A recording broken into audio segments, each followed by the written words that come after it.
choosing your ideal call sign. My name is Anthony Luscre, Kilo 8 Zulu Tango. And as usual, my slideshow has a number of links in it, and you can get to that slideshow at tiny.cc/idealcall, and that'll also be in the resources that are posted along with this recording. There's also a spreadsheet which I'll be going over a little bit later, so you'll actually need to access that also, and I'll give you the link for that. So call sign, definition by Merriam-Webster, is combination of identifying letters and numbers and or words assigned to an operator for communication, especially in our case on the radio.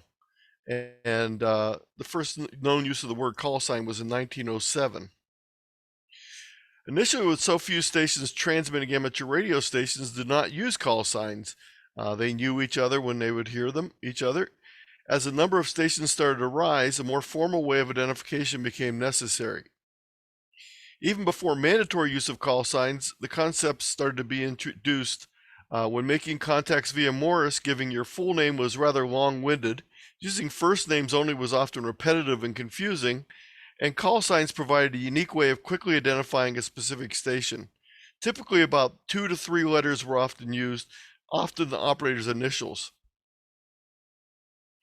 In the UK in 1910, the Postmaster General sent a letter out to all the holders of amateur or experimental radio license informing them that they had to start using call signs that they were going to be given, and the call sign was provided in the letter. So when they received their letter, it had their call sign in it. These first British call signs consisted of 3 letters. In the US, there was no licensing of amateur radio stations until the Radio Act of 1912. Before this, early station operators had allocated themselves call signs in an ad hoc fashion. So in effect, they were the first vanity call signs because you got to pick your own. These are not to be confused with early official call signs, which you might think were made up, but they actually were just a number and 2 or 3 letters following that. Those are not made up call signs. Those are the way call signs were used until the 1920s.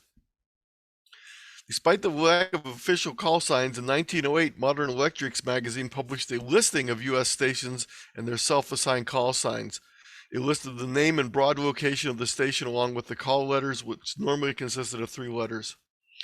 It also listed the approximate wavelength on which the transmitted station, along with the spark coil length of the transmitter power. In 1909, they published the Wireless Blue Book, and you can see some of the listings in here. You can see that they are abbreviations, initials in many cases, and the wavelength and the length of the spark gap. In 1912, licenses became necessary, and the stations were issued with official call signs, initially issued by the U.S. Department of Commerce. In 1912, Irving Vermeulen 1ZE received certificate number 1, thus was considered the first licensed U.S. amateur operator. The W wasn't added until the 1920s. And here's an example of a QSL card, and you'll note the date on this QSL card is 1958. So that's 46 years after he received his first license. For a lot more history in the story of call signs, Mike Ritz W7VO has done a number of excellent presentations, including the one he did for RATPAC last week, the storied history of ham radio call sign. And you can view the recording, the slideshow, and resources at these links. Your call sign becomes your amateur identity. Your call sign becomes your persona. Your call sign can be shown on QSL cards and other things. This is one of my early QSL cards. My original call sign was Kilo Alpha 8 November Radio Charlie that I received in 1981 as a novice. This is one of my QSL cards I've had in the past. And this is my current QSL card. And as you can see, all these QSL cards have call signs on them, and they're all different. That's one thing about an amateur radio call sign. There are no duplicates anywhere in the world. So even though your name may be duplicated many times, your call sign is unique to you. Behind every call sign is a ham, and often there's a story that goes along with the ham. The call sign can tell where you lived when you first got your license, when you got your license, the call sign you got after upgrading your license, moves you had made over the years, and who originally owned your call sign if you weren't the first holder of that call sign.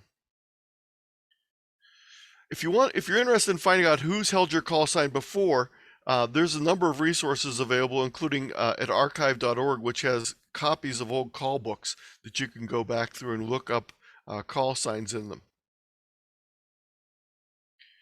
There's also another collection at lehite.org of call sign call books, 1906 to 1997.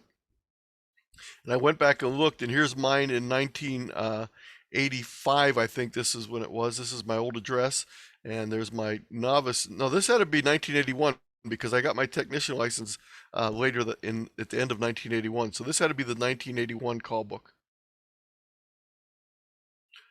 There's also a website called the National Silent Key Archive, and it doesn't just have silent keys, but it has other previous holders of calls. So you can look back through this and find information on old call signs. So enough history. Let's talk a little bit about current call signs and the call sign you might like to have in the future. Just try one thing here real quick. There we go. Okay, good. So there's really 5 steps to choosing a vanity call sign. First is deciding on the type of call sign you're looking for. That might be the length or what characters are in it, and we'll talk about different types. Also, you need to look for available call signs. Of course, you can't get one that someone else has, and that's one of the reasons you'll have to search to find call signs that are available. You can use a spreadsheet to help you rate your choices once you start thinking of some possibilities. And then you need to review the rules and techniques for applying, and I have a bunch of links on that. And then you apply for the vanity call sign via an FCC online form. In the USA and some other countries, hams can request a special call sign of their choosing. Criteria can vary on what you decide to choose. Some things you may have little or no control over. If someone else already has the call, too bad.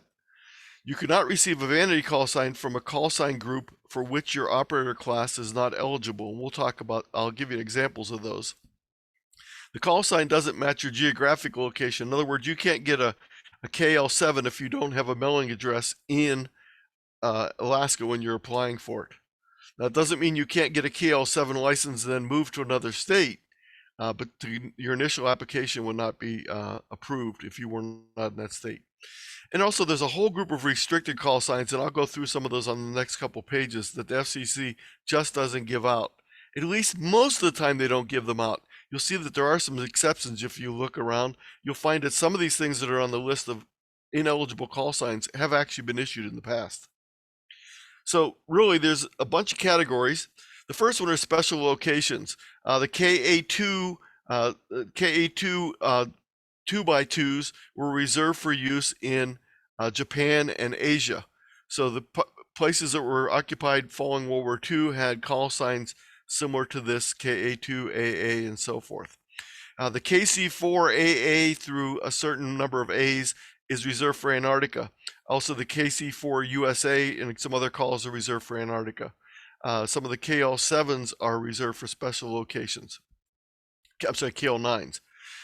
As a general rule, the FCC and most other licensing organizations around the world will not issue you a call sign with an SOS in it or most of the Q codes. Now, I have seen some exceptions of this. You might find one that is sneaked through, but for the most part, if you're applying now, you probably will get turned down.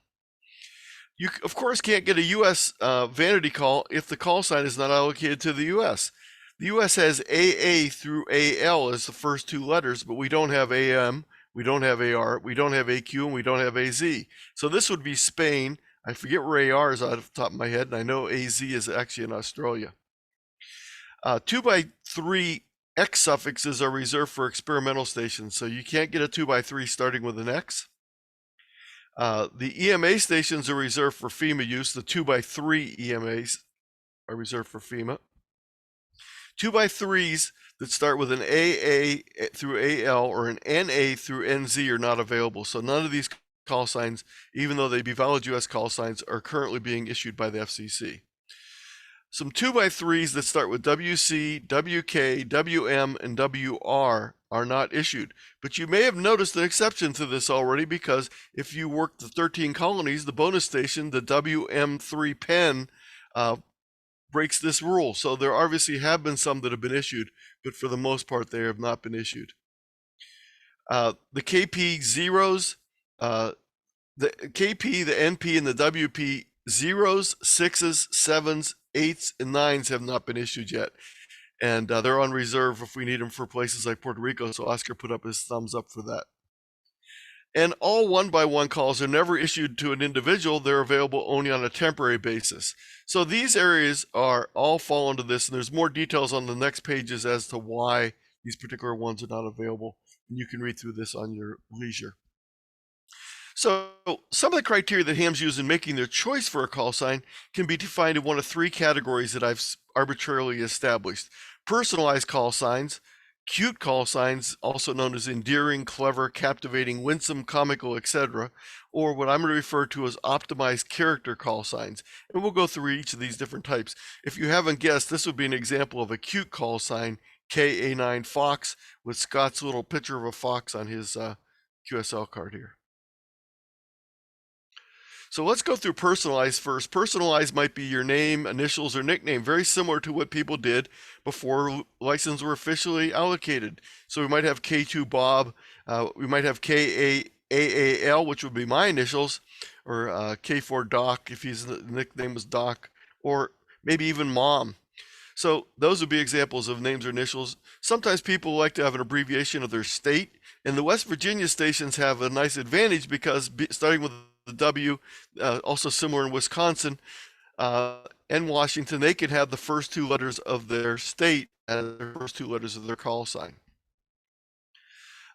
Club names, W3PRC, the Potomac Radio Club, and so forth. And you might recognize some of these names out there. As Mike mentioned in his talk last time, originally the W6 of the 6 calls, I'm sorry, the 1x2s starting with an S, I think, in the suffix, were reserved for schools. And so places like Stanford have the, I'm sorry, Y's, not S's. So W6YX at Stanford is an example of something that originally was allocated to schools, the Y's. But you might pick your alma mater, you might pick your favorite sports team, you might pick a call that's held by a relative. Now, this is just not the example of the call sign. It would be actually their call, not dad. It would be whatever your dad's call sign was, or your mother's, or your grandfather's.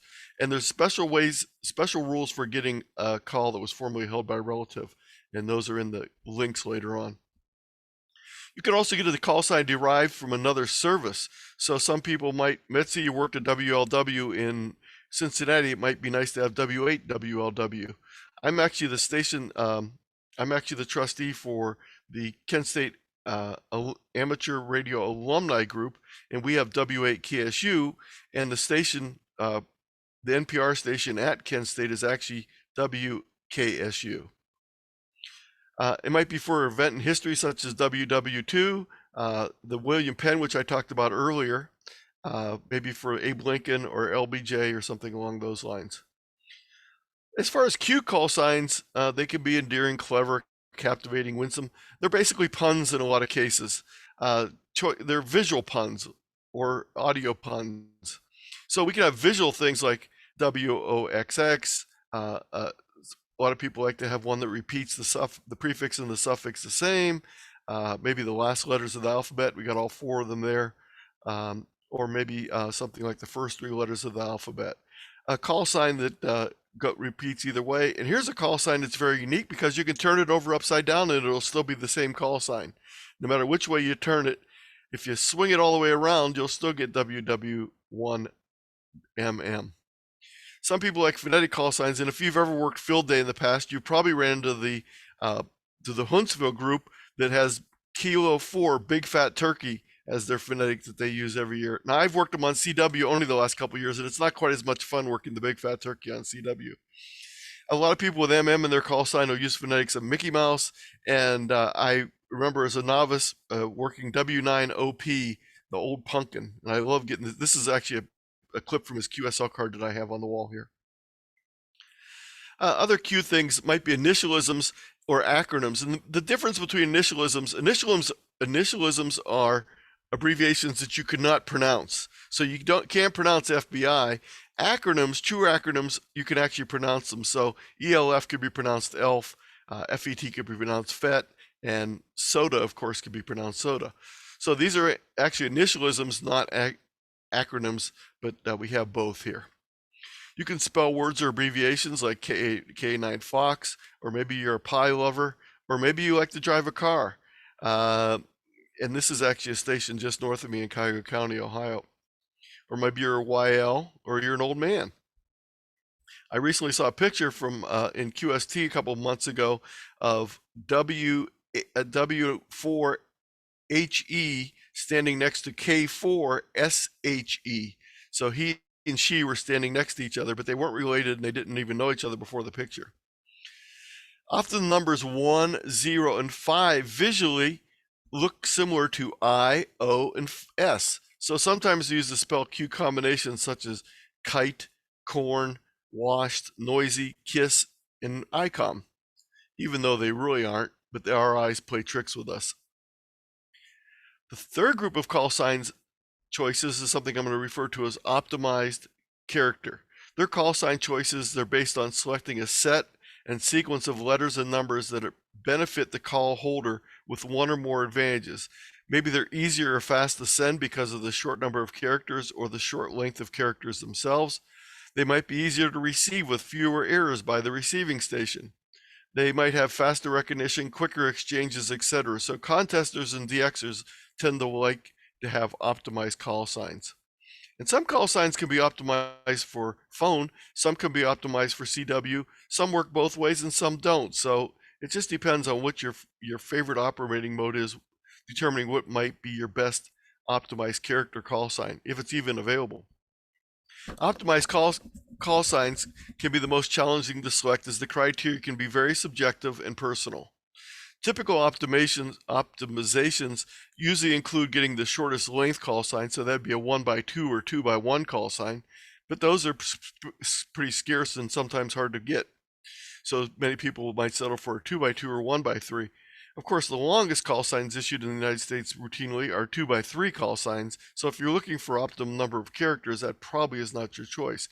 But if the CW character lengths are very short, even a 2x3, if all three letters are E at the end, would be shorter than a 1x2 when the characters were both Z at the end.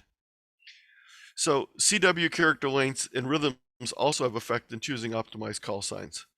Phonetic clarity, combos, etc. can be very important. One of the reasons why I changed my call sign originally was with the KA8 call, whenever I'd work Japanese stations, KA8 was an impossible phonetic combination for them. Even Kilo Alpha 8 was impossible, and I always had my call being busted. So it was no problem on CW, but on phone, that KA8 was a very deadly sequence when I was working a lot of different stations outside the US. So I upgraded to extra class in 2000, and I decided at that time I was going to decide whether I was going to stick with my old call sign or select a new optimized character call sign. I made up a spreadsheet and ranked all my potential calls that I was interested in on a number of criteria categories and then ranked their scores. The criteria that I used was collected from a number of sources, articles by experienced contesters, DXers. Some contesters and DXers will say that you shouldn't enter your call sign on a DIT because that DIT can tend to get lost. Phonetic studies, psychological and learning studies, graphic arts and marketing studies, because I didn't just want my call sign to sound good, I also wanted it to look good. Personal experience. And by the way, this whole idea of the look of a call sign is even more important when you're doing digital modes where you're displaying your call sign on the screen. So something that really wasn't important years ago is now in FT8 and FT4 is very attractive for people to double click on your call sign because it looks nice on the screen. Some personal experience. Remember my KA8 experience. I knew I wasn't going to go that route again. Even if it was a 2x1, I did not want a KA8. Subjective input from fellow hams is always helpful. How does this sound? So the criteria included the number of characters, both the total letters and numbers, the number of CW elements, and the total length of the weighted characters in CW elements. So not just the total number of dits and das, but the fact that you would multiply each of the das by 3. So an E would be 1, but a da would be a T would be 3. So a considerable difference in the length, even though there's the same number of characters. And then, as I said earlier, visual appearance. Originally, I was thinking how it would look on my license plates on my car or on my QSL card, but now it's also an important factor with FT8 and FT4. Other criteria included letter clarity. How clear are the sounds of the letters on voice characters without phonetics? B's, D's, E's, T's, etc. all blend together and very problematic when you're not using phonetics. They're not as much problem when you're using phonetics, but if you want to use the letter alone, it's a problem. Whereas R, X, and O have their own unique sounds and are very easy to distinguish even without phonetics.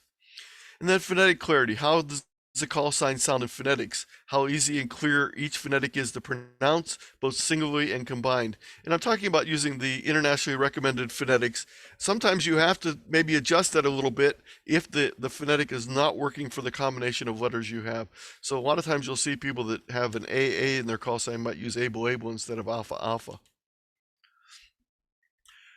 Some of the criteria also included the emphasis letters for DX polyps in both CW and single sideband.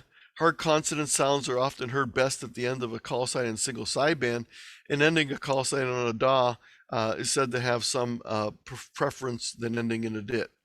But some letters, such as K, can be confused as a pro sign or abbreviation. So if you have a 1x3 call sign ending in a K, and you put a little bit of spacing between the second and third letter at the end of your call sign, all of a sudden people don't realize that the last letter is K and not that you're sending the pro sign K.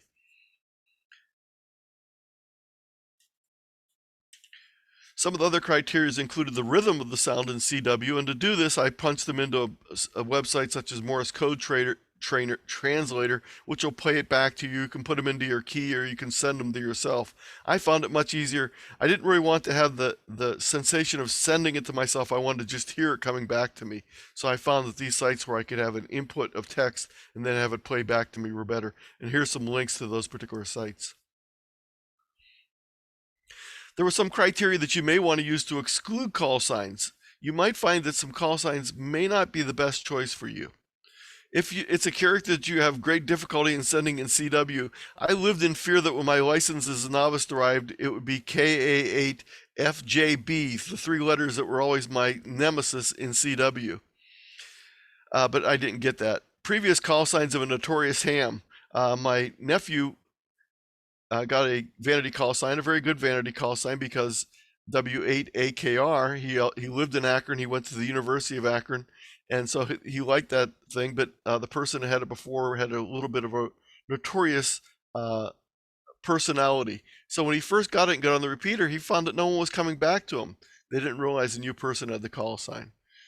So similarity to well-known call signs can also be plus or minus. Some people might want to mimic someone who has a very well-known call sign, but if you contest a lot and that person's a contester, your call sign may be confused with theirs. When I first got my call sign, K8ZT, there's another ham who also contests quite a bit up in Michigan, K8GT. So we were simply 1 DIT apart and 2 letters that sounded very similar. So the first couple of months of my new license, I was constantly getting back returns of K8GT. Eventually, we both get busted just about the same now by operators who miss a DIT. I always tell him he's 1 DIT away from perfection, and he always tells me I'm 1 excess DIT. I rated my selected call signs on a 1 best to 10 worst basis for each category, and then some categories are subjective, some were simply calculated values, such as the weight of the CW characters. Then I found the average score for each call sign, and this may sound obsessive, and my wife Linda K8ODP told me it definitely was. Matter of fact, she just yelled from another room, it definitely was. But I had my old call sign for 19 years, used it many thousand times, and hope I would not need to change my call again. So I'm glad I spent the time. And you know, once you change call signs, you always have this tendency to accidentally go back to the other one. And I almost never, ever did it. The only time I would tend to do it would be on the local repeater for some reason. So I never did it on HF, but occasionally I would still do it on the local repeater by accident. After you've selected and ranked your call sign selections, you need to complete your FCC vanity application.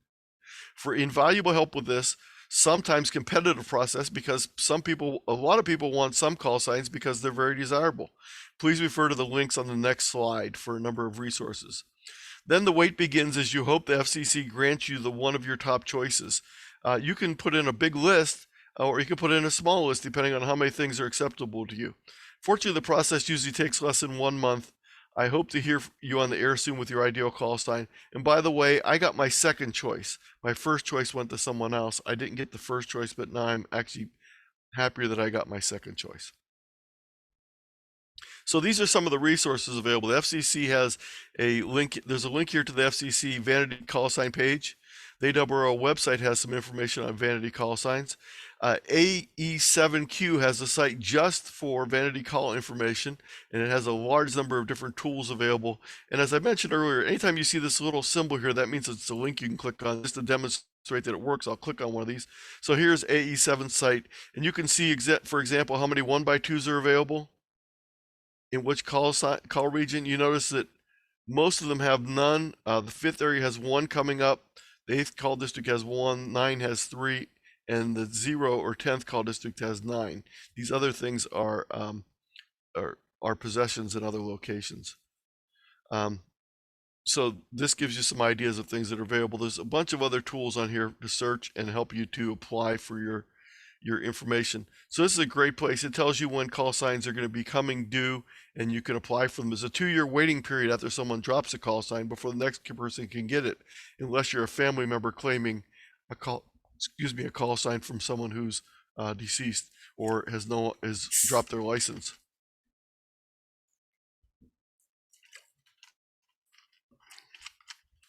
It is a competitive process, and as long as you follow all the rules, you will only be competing with other people that follow the rules. But there may be 100 people wanting that same call sign, and as long as they all follow the rules and apply it at the same time, you'll all be competing randomly with the FCC to get that.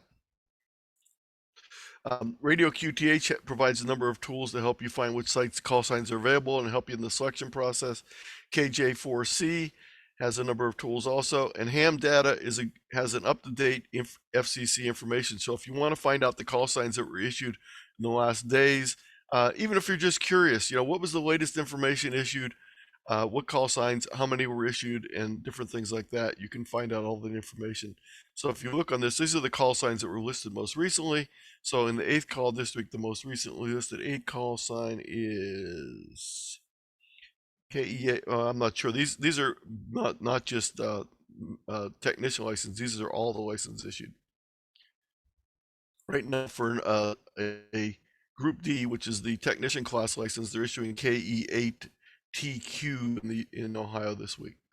So this is the spreadsheet, and I'll actually bring the spreadsheet up and demonstrate it here, but I just want to give you a quick look at what it looks like. And it's free. You can choose different formats. It's a Google spreadsheet, but if you want to, after you download it, you can use it with Excel. You can export it from Google and use it with Excel if you'd like to, or OpenOffice. Either one, they'll all work with it just fine. You may need to change some of the spacing on the other ones.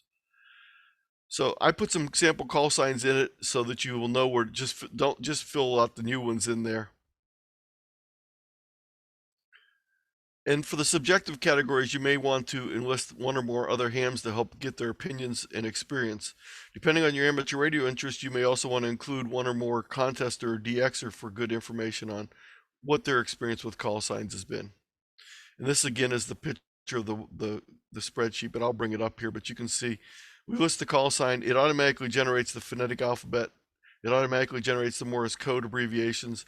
And then you have some of these calculated automatically, like the number of characters is calculated, the length of the CW characters is calculated, and the CW weight is calculated. Now these are not, these values have a constant multiplier so that they stay in the same range. So you're not going to see like the full number of characters there. You're going to see the weighted value. These are subjective ones, and you need to put in your own idea of how you think these match up with the 1 to 10 scale. It'll generate a total number, and then it'll give you an average. This is the FCC vanity call sign page. And I have a bunch more resources, including the information on some historical information, text to Morse code players, a whole presentation that I wrote a couple years ago, which is not working, but I'll get it working again. I'll fix that link. But basically, it is called The Story of Zero. And it just talks about zeros, slash zeros.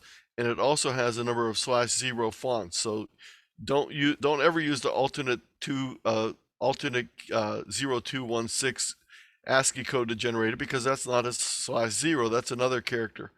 Just simply use a proper font, and there's a number of fonts you can download from this webpage by going to the slash zero fonts, and you can simply download these and install them on your machine. They're all Windows fonts.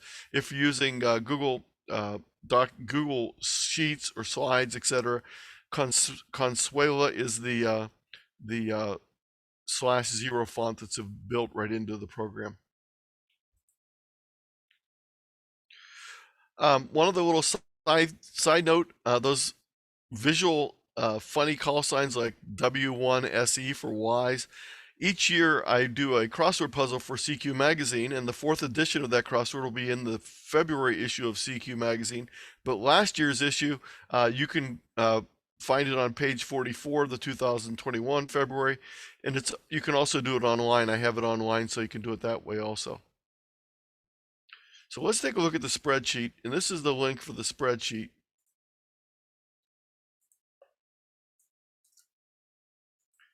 It is tiny.cc/call-compare, and that's actually available on the in the presentation for you to get that.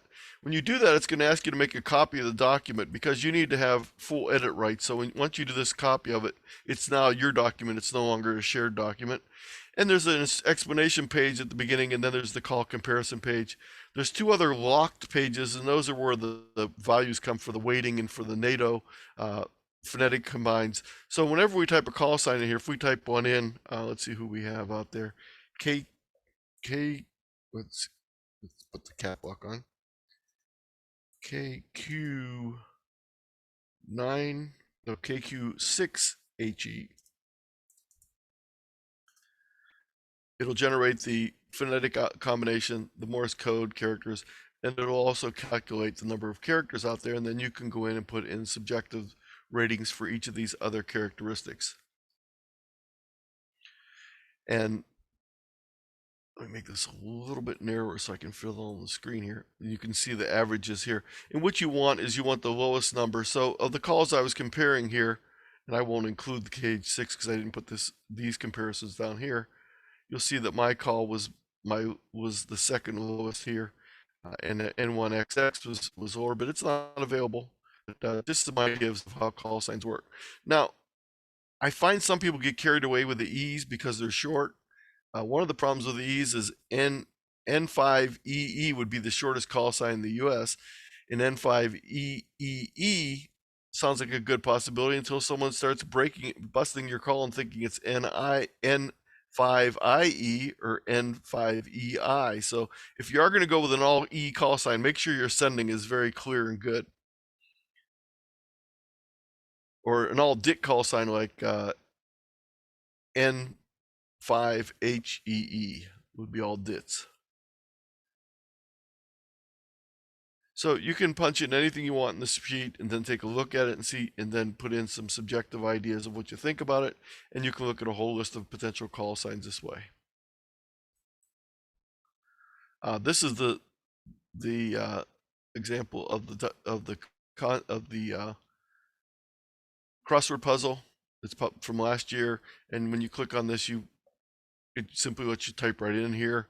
So the FDA recalled a heartburn drug in Albania, and that was Xanax. So it'd be ZA9, because you put a 9 in for an N. We use the cut number.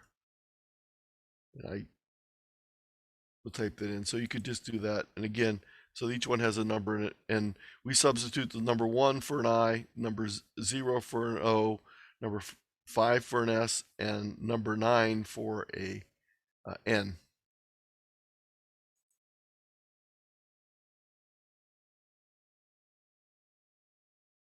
So again, the link for the slideshow is tiny.cc/ideal-call, and the link for the spreadsheet I'll put in the chat right now.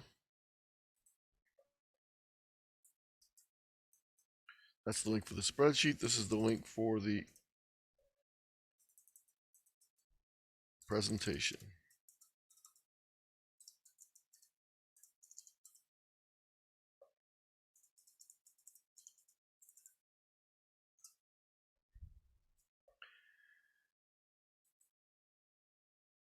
And before we get to the questions, here's my contact information also in the slideshow. I also have a list of all my presentations that I've done over the last 2 years now, my COVID presentations, and I've done over 120 presentations to different clubs and groups. So if your local club is interested in the presentation, look through the sheet. I'd be happy to do any of the ones that are on the sheet, modify one for you, even do a custom one depending on what you want. And if you're interested in 10 Tech radios, I'm doing one for the Boat Anchor group with the CW. The Long Island CW club next Saturday, not this Saturday, but next Saturday. And I'm also doing one on the state QSO parties for the Long Island CW group next week. Tomorrow night's the Brazo Valley Amateur Radio Club in Texas. So I will go back and again show you this link. It's also in the chat, and I will stop my screen share and take any questions, comments, or complaints. Dan is in charge of complaints.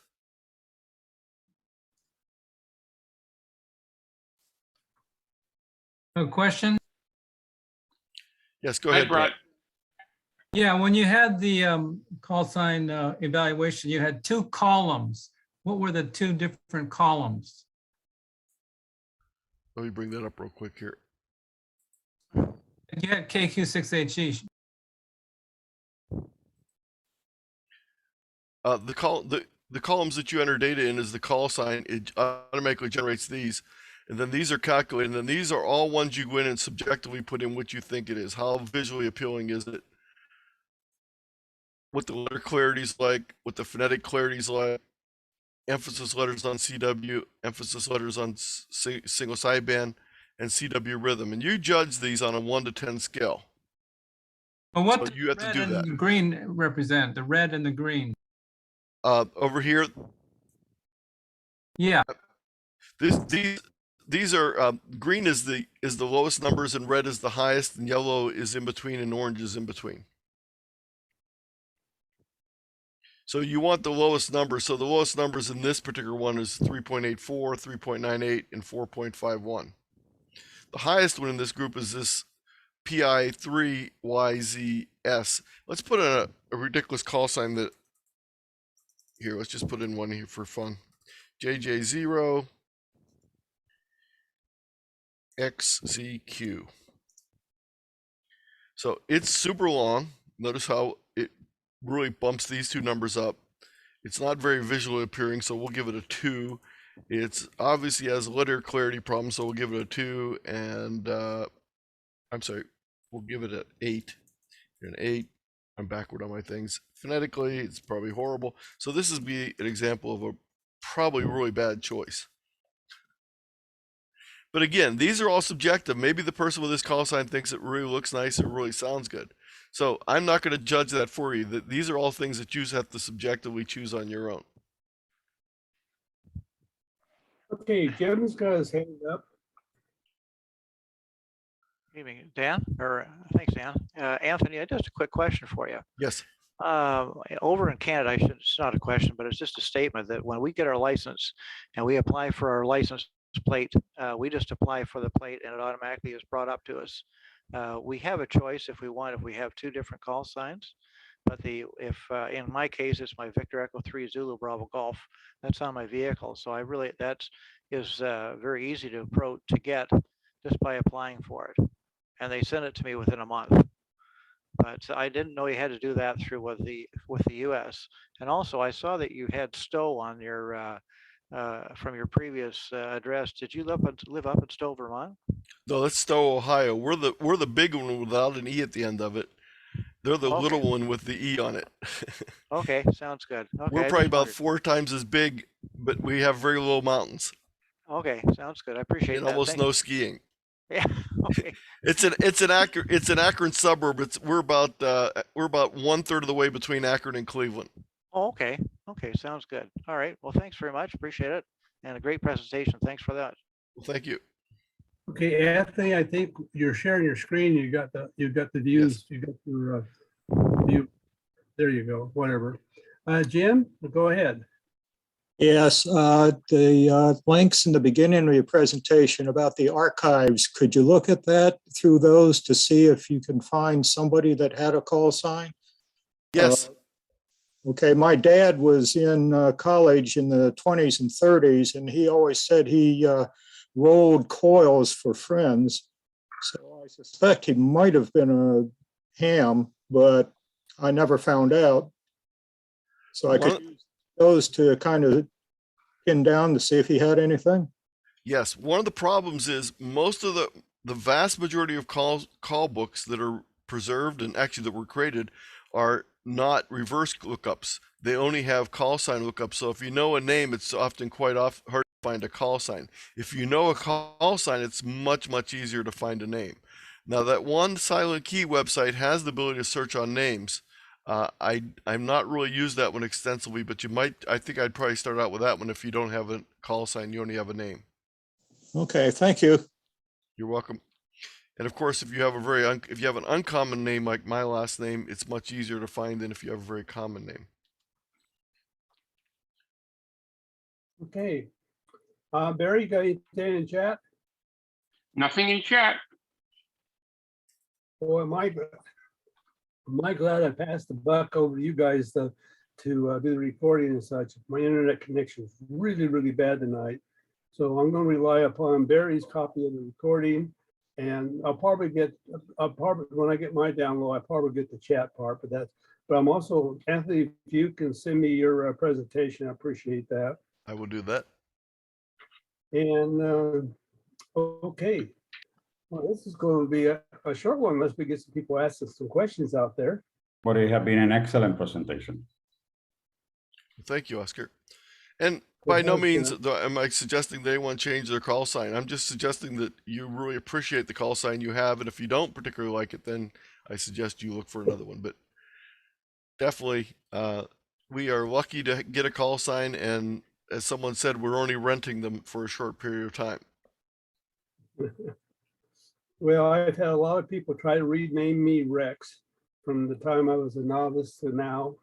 Even the ARL has sent letters and emails to me to Rex. So, you know, some of the call signs, but my original call sign has become a name to me. Everybody knows me good, bad, or indifferent, or the good, bad, and ugly as K7REX. So we stick with it.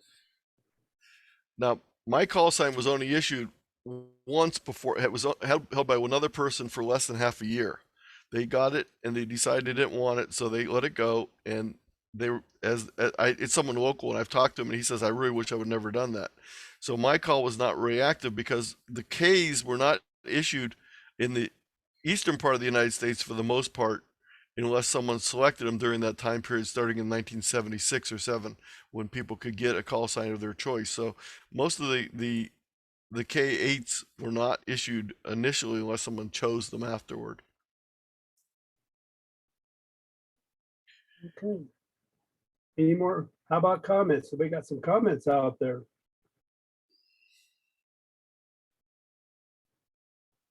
Quiet bunch.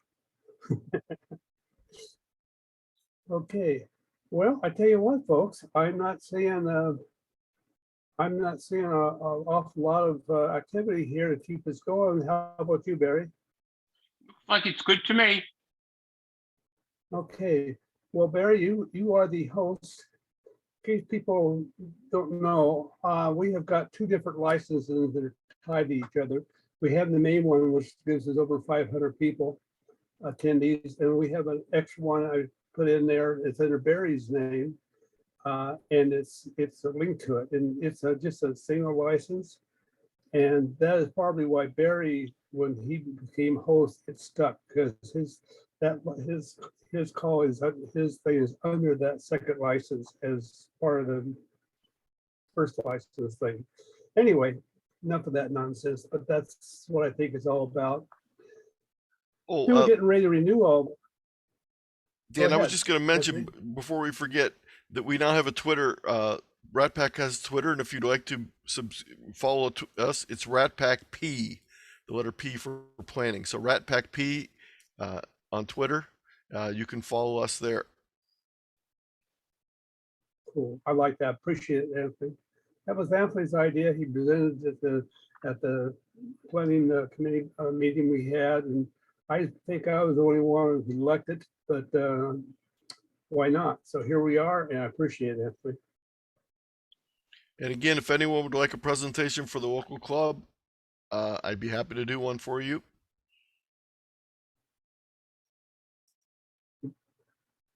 Okay, well, that's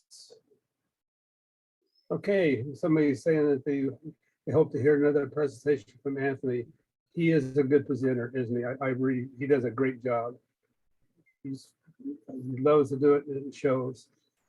Okay, with all this in mind, I think that I'll let Barry shut it down, and we'll see everybody tomorrow, hopefully. Okay, thank you all for coming. 73, this is Kilo 8, Zulu Tango.